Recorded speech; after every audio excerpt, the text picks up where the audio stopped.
Another highly regulated market.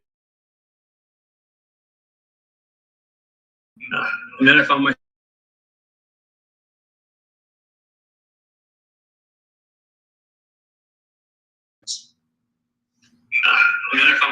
here's a lovely shot of the team out in Little Rock, Arkansas. There's a few more of us than there were during this picture, but we had a nice day of some color coordination.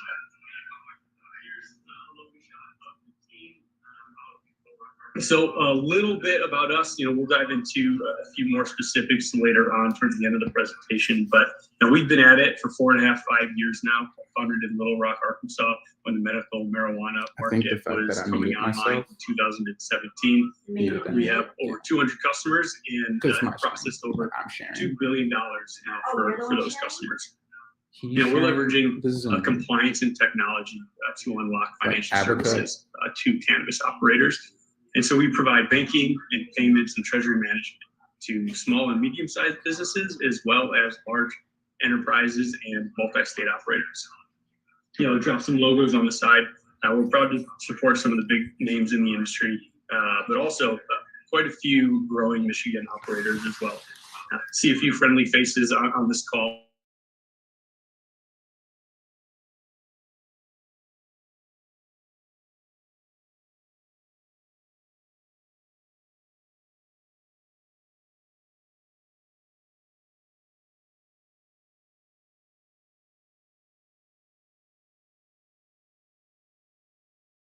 In commerce last year, we're still underserved by banks and financial services. Bring that globally, that's 40 billion plus. And the numbers are continuing to scale rapidly.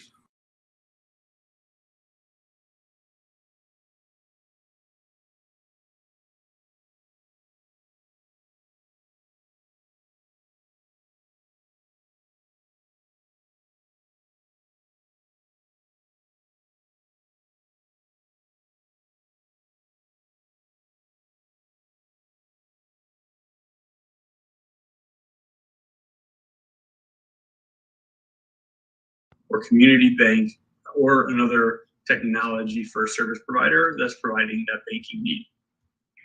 And now I hadn't planned on a survey here, but I'm guessing most of you are banked. And if anyone cares to participate, throw a comment into the chat about whether you're banked. Maybe B for banked or U for unbanked. Or if there's emojis, other emojis in the chat, maybe give me an emoji on. Give me an emoji on how you feel about your banking relationship. I'll give you a minute.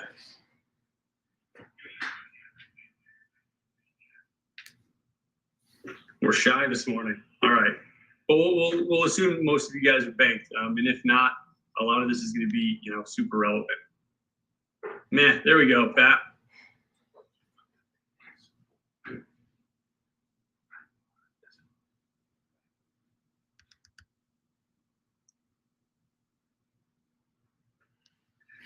Federal estimates here show there are 700 or so banks and credit unions that some way, shape, or form touch the industry.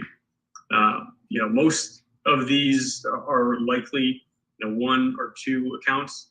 These credit unions or banks have business relationships with the customer, and they're getting into the cannabis space, and so they'll work with them on that second account. They're not really well equipped for it, right? Others could just be from the SARS reports, suspicious activity reports that financial institutions are required to file when they learn that a customer is paying a cannabis vendor or is a cannabis operator.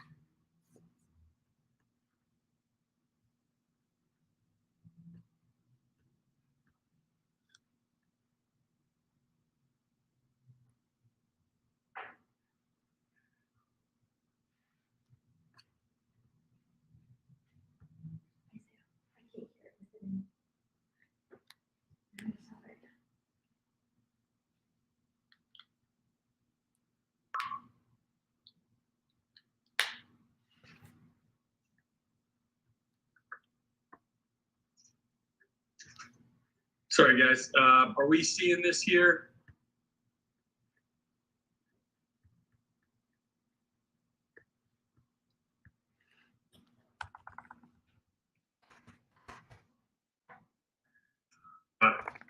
Thanks, Tony. Hey, nice to see you, Tony.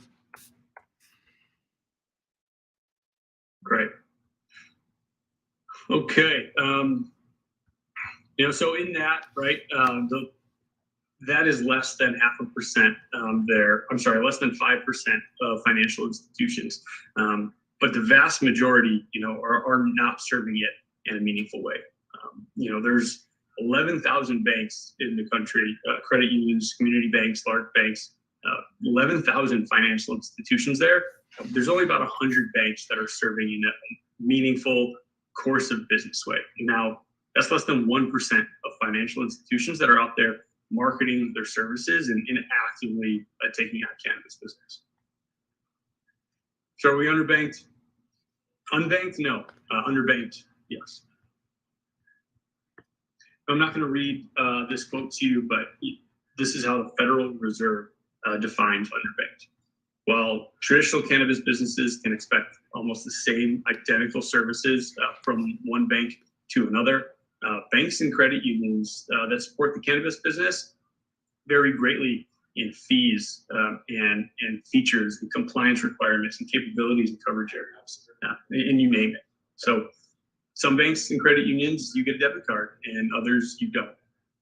In some, you, the owner, and only the owner, you have to bring cash into the bank. In others, they don't allow cash at all. Some have spending limits, and some have even tighter spending limits. So this inconsistency, as you might imagine, causes incredible challenges for operators, growing operators that are growing into multiple locations, expanding up and down the vertical, or growing into multiple states. A little bit about the guidance. There's a lot of misconceptions. We get asked all the time, how do you do this? How are you going around the federal regulations? And truth is, we're not going around anything. We're going right through it. We are following the guidelines that they lay out for us. This is what all banks and financial institutions that service cannabis customers do. They're looking to the Treasury guidance on how to compliantly serve cannabis while maintaining that compliance with BSA and AML, right? The Bank Secrecy Act and the Anti-Money Laundering. And the name of that, the subject of that notice, of that guidance, is expectations regarding marijuana-related businesses. So they tell us, if you're going to service these customers, this is how you have to do it. And to sum it up, really, the banks and then the businesses need to be able to demonstrate that all the revenue is derived exclusively from the legal sales of marijuana in compliance with the state law. And that's the ticket, right? Being able to demonstrate that those funds you're depositing into an account come from legitimate cannabis businesses as described by the state of Michigan. There's more. We have to get a feel for the beneficial ownership and due diligence on the flow of funds, ensure that they're not going to anyone with major financial crimes in their history or terrorist activity. But that framework exists, and banks, credit unions, and fintechs like us use that to service the industry compliantly. Additionally, we get asked about the Safe Banking Act and descheduling and what's going to happen next. And there's plenty of legal industries, truly, that have trouble accessing traditional bank accounts. CBD was legalized years ago by federal legislation, and they still find it difficult to get financial services. Luckily, things are beginning to normalize, and there's other industries like casino gaming that find it challenging to access financial services, even though they exist in an environment where it's federally legal. It's unclear, really, how the banking landscape specifically is going to change, when safe banking comes to pass. But it doesn't compel card brands like Visa or MasterCard to provide service to the industry. But it does allow a safe harbor. It brings a legal safe harbor for financial institutions. So It will allow more broad access to some of these services, but it doesn't eliminate the regulatory compliance requirements for these high-risk accounts. It'll help for sure, but we see some challenges continuing even after safe banking or descheduling. Some additional factors here are the regulatory environment. The patchwork of laws really causes challenges from state by state, as well as up and down the federal policy. Michigan has been legal for a while, and we're still working through some growing pains. Right? There's disagreements on legacy resident policies and caregivers, and I'm not sure where you all sit on that, but there's a lot of moving parts here. But that said, according to federal guidance, banks have an obligation to ensure that these customers and you, the operators, are staying compliant with state law. But this patchwork makes it difficult for banks themselves because now they have to become experts in every state that they're moving into, every state that they're servicing. They have to figure it out from the ground up.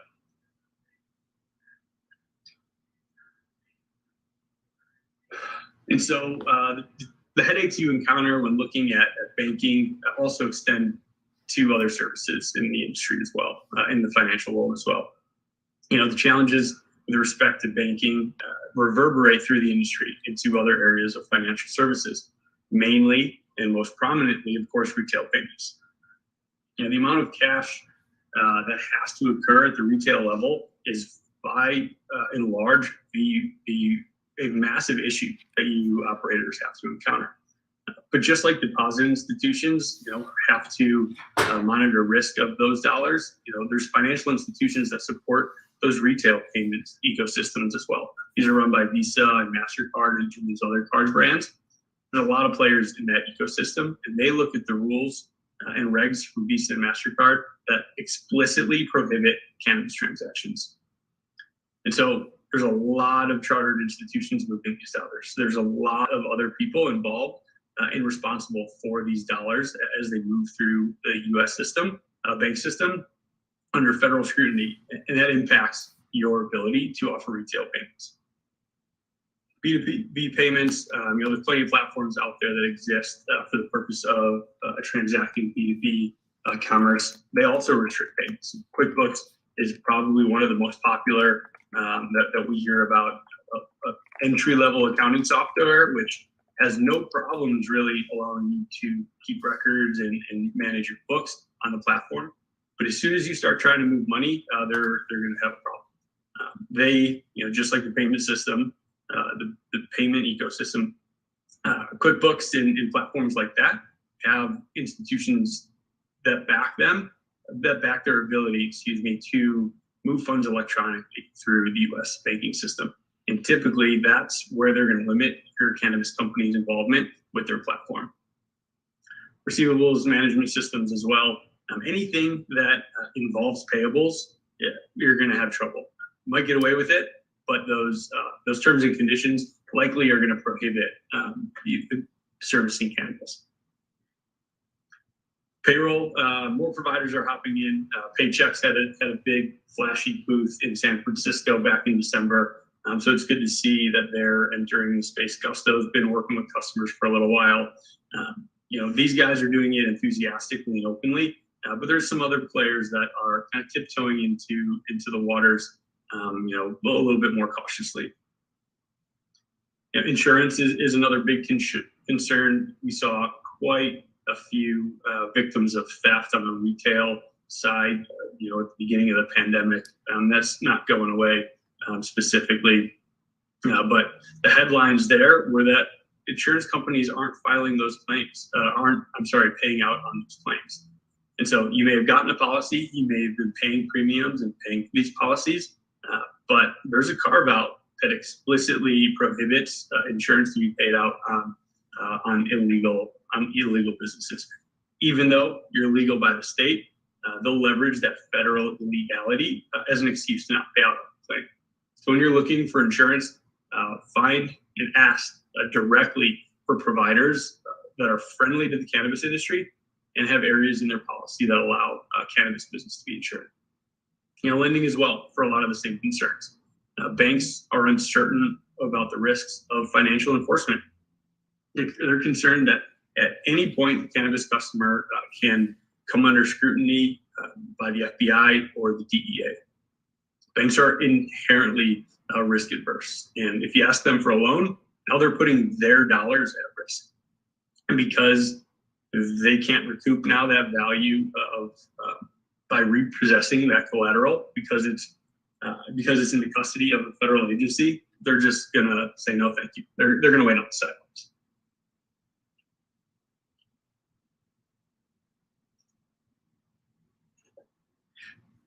Luckily, there's a whole ecosystem of solutions out there to support cannabis businesses up and down the need for financial services, from ordering and delivery, online e-commerce, electronic payments, ACH, debit in store, digital banking. Now, we're not the only digital banking fintech provider out there.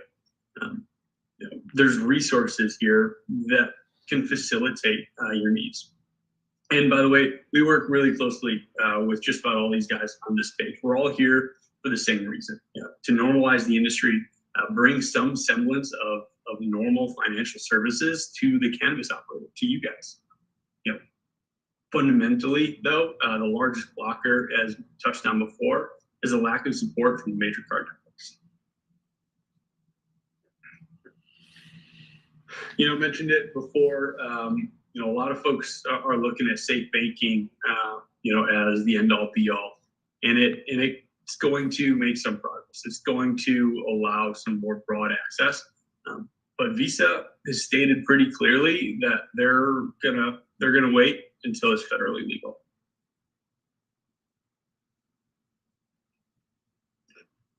This is a little graphic that shows some of the layers that I mentioned in the payments world. And what we've seen over the last 2 years is that COVID and the pandemic has really accelerated the shift to e-commerce. For most industries, cannabis was held back for a little bit. There were some positive movement in the right direction. I know in Illinois, where I was previously, curbside pickup was not allowed. They turned that on really quickly. One of our partners that you saw on the last page, AeroPay, they got into the cannabis space after being a great provider outside of cannabis because now there was a need for touchless and contactless payment solutions on the dispensary level. So it did drive a little bit of innovation, but we're kind of still maintained and still constrained by a lot of those policies.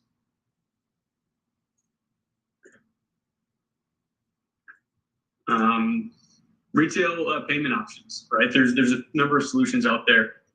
Debit is most common. There are some stability issues and potentially some providers that have compliance issues. One to look out for is address masking.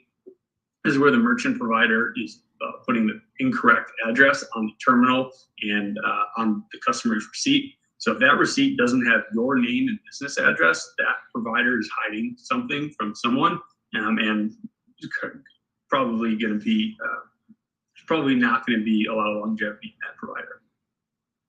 So they're not all created equal. The advantage, of course, are almost immediate adoption of 20 to 40%. Those ticket sizes end up increasing significantly. It reduces the physical cash burden that you need to deal with in your store. The customers are now not constrained to the cash in their pocket or one ATM transaction. Ticket sizes are generally 25% higher than cash-only transactions or customers that only accept cash in store. So, and it has meaningful impact on revenue. Our studies have showed that our customers saw an 8% increase in the bottom line after implementing the debit solution. Mobile apps here are great solutions as well, but they come and they're arguably more compliant on the retail level. They come in a few flavors. Some facilitate payments, and some are loyalty or rewards programs. But you have to drive adoption on that retail level. And so you as a retail, as a provisioning center, you're in a position now where you have to sign the customer up And that's not what you opened a cannabis store for, right? You got into the industry to sell cannabis, not drive adoption of a payment app. And so they've proven incredibly valuable when integrated with e-commerce platforms for prepayment, for in-store pickup and delivery, but not sure about their long-term viability. And when the change in federal law comes, and Visa and MasterCard decide to enter into the industry, these apps are likely going to go away. But start putting this practice in place now to build that digital architecture. Get your customers trained on using e-commerce platforms. Get your customers used to prepaying online for scalability when it's time to roll out more more traditional type of payment solutions. This graph here highlights some of those consumer preferences that I mentioned on the last slide. It was no surprise that the majority of customers want to pay with plastic versus cash. But it is surprising, at least to me, that 22.8, almost a quarter of respondents actually chose that they'd rather pay with cash.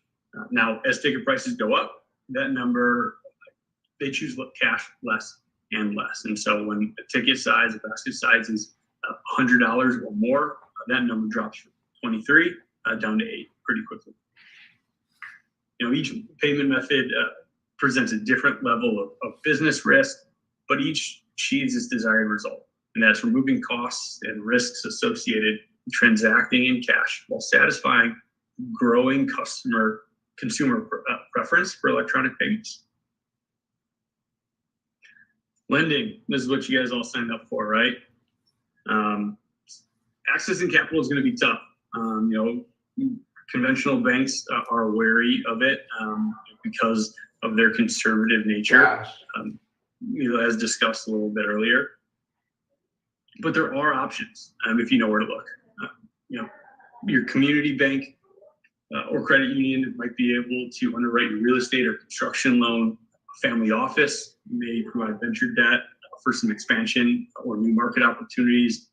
Fintech lenders can allow you to pay your invoices on 30 or 60-day terms. Though all of these are going to be looking for solid financial records, and stability of your bank relationship is truly going to impact your creditworthiness. So tight accounting and demonstrated cash flow in a cannabis-friendly bank for 6 months minimum is going to put you in a good spot.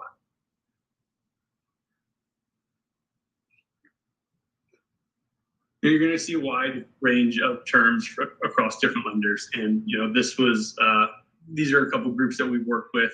A great partner of ours from lending. But there's a huge variety in terms across these guys. And one single partner is not going to be the best option for every need. Cash flow based lending can often provide instant capital and next day funding for inventory purchases or short-term operational needs. It's going to be around 3% per month. And that can add up if you hold on to that for more than a few months. But if you're able to turn over product in 15 days, it could be a pretty solid option. When it comes to real estate, there's a few layers of brokers involved often, and we've seen rates between 8 and 15%. Those guys, those are going to take time though. So give yourself 60 days minimum. So when you're looking at capital, shop around. Take your time. Be ready to provide a lot of information.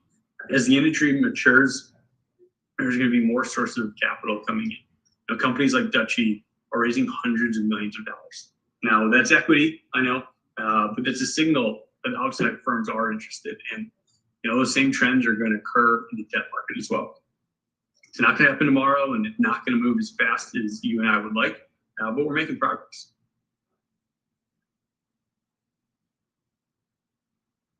There are a lot of moving parts that we talked about through here. And someone or a team within your organization is going to need to have a handle on it. And Sarbanes-Oxley is a federal law enacted in 2002 after the scandals like Enron. And it's requiring comprehensive testing of internal controls and financial reporting for public companies. And I'm not suggesting that you all go and get an expensive SOX audit, but for anyone who may want to take your company public or get acquired by one of those public companies, these are kind of frameworks that you want to start putting in place. Ensure you have the tools and processes to eliminate human error and reduce waste when it comes to the resources spent on attending and managing some of these items.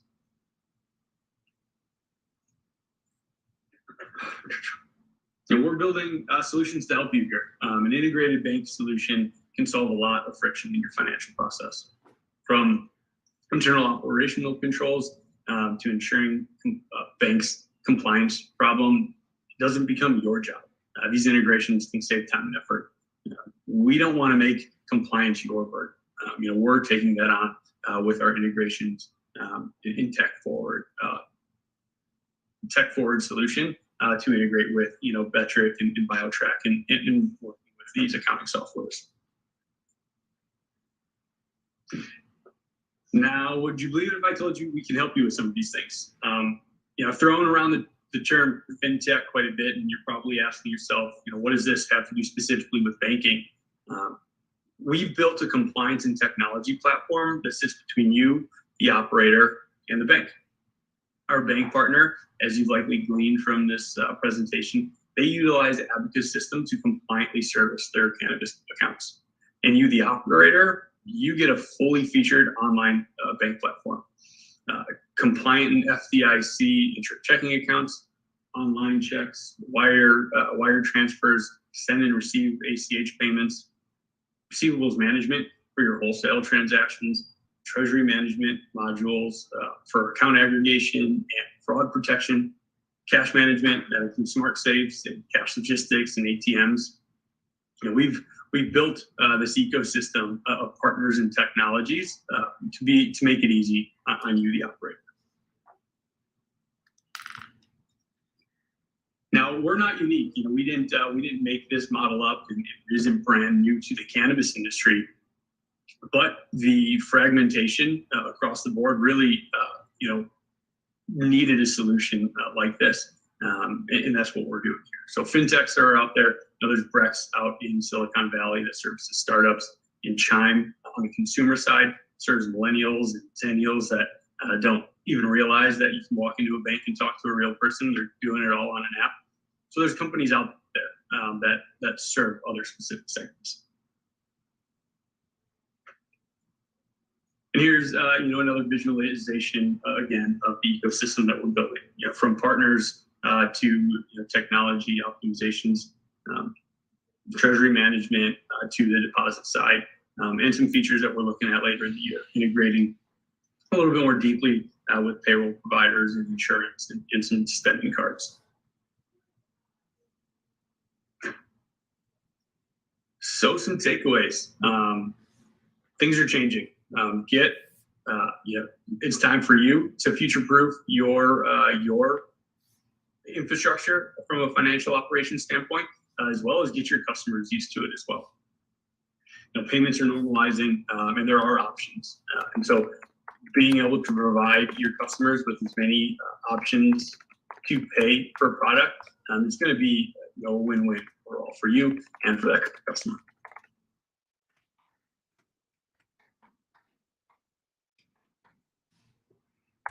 And that is a wrap. Let's see here. Who's got questions? I'm looking for the chat button here.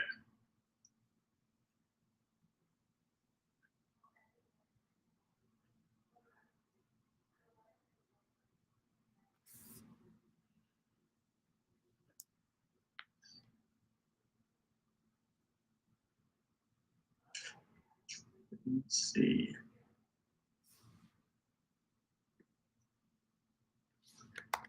Eric asked about Blue Vine. I'm not incredibly educated on Blue Vine, Eric, but I have heard of them, and I'm not sure if they are cannabis friendly. I would tend to believe that they may not be, but again, I think they're a general business, business focused online first bank. again, probably doing a similar thing for us, maybe on a more generalized industry level.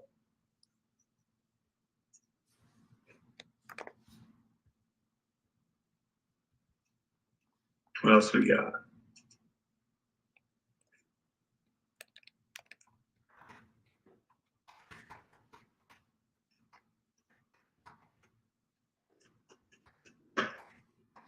Well, if that's a wrap, I appreciate the opportunity. Isaiah made quick work of this, I think, and went through a lot quickly. To all your members out there, definitely would love to connect with you, learn about some of the challenges that you guys may have, what your current providers are doing right, or maybe not so great.